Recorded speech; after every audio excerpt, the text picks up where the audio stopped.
Mutual fund में invest करना बहुत ही आसान और बेनिफिशियल है, स्पेशली अगर आप एक बिगिनर इन्वेस्टर हैं। म्यूचुअल फंड का मतलब होता है कि आपकी इन्वेस्टमेंट को AMC asset management company pool करती है और उसको स्टॉक्स, बॉन्ड्स या और एसेट्स में इन्वेस्ट करती है। इससे आपको डाइवर्सिफिकेशन का फायदा मिलता है और रिस्क कम हो जाता है। सबसे पहले आपको अपना गोल सेट करना होगा, जैसे रिटायरमेंट के लिए बचत, गैजेट्स खरीदने के लिए या कुछ और। फिर आपको फंड का टाइप चूज करना होगा, जैसे इक्विटी फंड, डेब्ट fund, balance fund etcetera. Equity fund ज्यादा रिटर्न्स देता है लेकिन थोड़ा रिस्की भी होता है। डेब्ट फंड कंपैरेटिवली सेफ होता है लेकिन रिटर्न्स भी कम होते हैं।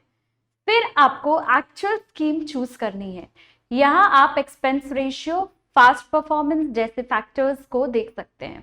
बाद में आपको एसआईपी या लंप सम पेमेंट डिसाइड करना होगा। एसआईपी मतलब कि आप हर महीने थोड़ा थोड़ा इन्वेस्ट करते हो। ये बिगनर्स के लिए बेटर है क्योंकि आपको मार्केट के अप्स एंड डाउन्स का फायदा मिलता है। ऑनलाइन या मोबाइल ऐप से इन्वेस्ट करना बहुत आसान है, जैसे विजडम ऐप से आप बिना किसी डीमैट अकाउंट के इन्वेस्ट कर सकते हैं। बस आप डाउनलोड करो, साइन अप करो, फंड चूज करो और पेमेंट कर दो।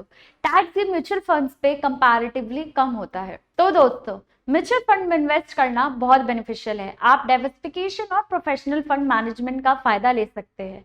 रिस्क कम हो जाता है, रिटर्न्स अच्छे मिलते हैं। छोटे छोटे अमाउंट से एसआईपी शुरू कीजिए और अपने फाइनेंशियल गोल्स पा लीजिए। अगर आप इस टॉपिक के बारे में और डिटेल्स में सीखना चाहते हैं तो हमारी वेबसाइट www.profitnama.com विजिट करें। लिंक डिस्क्रिप्शन में दिया हुआ है और हमारे चैनल को सब्सक्राइब करें और नियमित अपडेट्स पाएं कि इन्वेस्टिंग और वेल्थ क्रिएशन कैसे करें।